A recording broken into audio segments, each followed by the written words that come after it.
Bonjour et bienvenue au point de la semaine numéro 5. Comme chaque semaine, nous retraçons les faits marquants de l'univers des SCPI. On va commencer avec la SCPI Quorum que vous connaissez sans doute, qui est une SCPI avec une capitalisation supérieure à 1 milliard d'euros.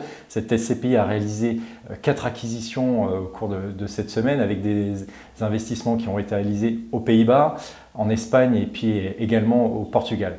En 2017, cette SCPI offrait un rendement de 6,45%, une des meilleures performances du marché.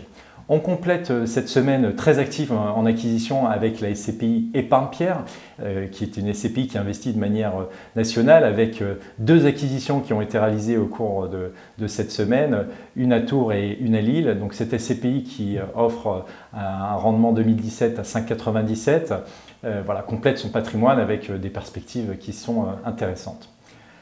Dernier fait marquant de la semaine, c'est la SCPI Immorande 2. Cette SCPI qui est une SCPI de capitalisation.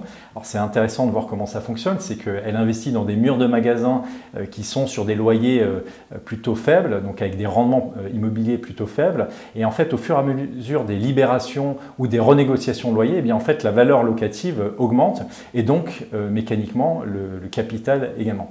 Donc on voit qu'il y a un intérêt sur cette SCPI parce qu'on est plutôt dans une logique de capitalisation, pas forcément d'avoir beaucoup de revenus, et elle proroge donc son augmentation de capital jusqu'au 3 août 2018, sauf clôture anticipée. On vous souhaite en tout cas un très bon week-end et un week-end très ensoleillé. N'hésitez pas à retrouver les opportunités en usufruit sur mon compte SCPI. On a des opportunités en usufruit temporaire fixe. Et puis vous pouvez également vous abonner à la chaîne YouTube sur Meilleur SCPI. On vous souhaite un bon week-end et à bientôt.